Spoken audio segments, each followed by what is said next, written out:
Hi and welcome to Elite Influencing. In this video I'm going to be explaining to you the page settings on the Architect. So the first thing you want to do is come up here to my account and click Go to Architect. So to edit the page settings you want to come up here to this world icon.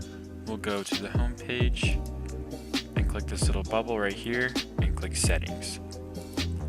So in this General tab we have the name of the page and the URL that you put up here in the URL bar.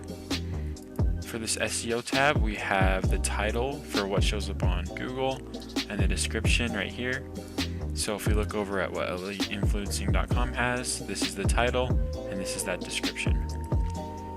You can also add some keywords, things that have to do with your website to boost your SEO. For restrictions, on this page you can choose what devices can view that page. So if you didn't want this page to be viewable on mobile, you could uncheck that right here and mobile viewers could not view this page.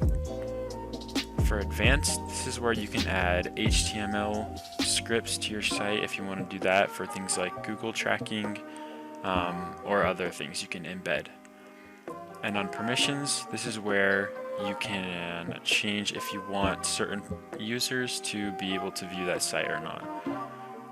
And that's all for the page settings, and we'll see you in the next video.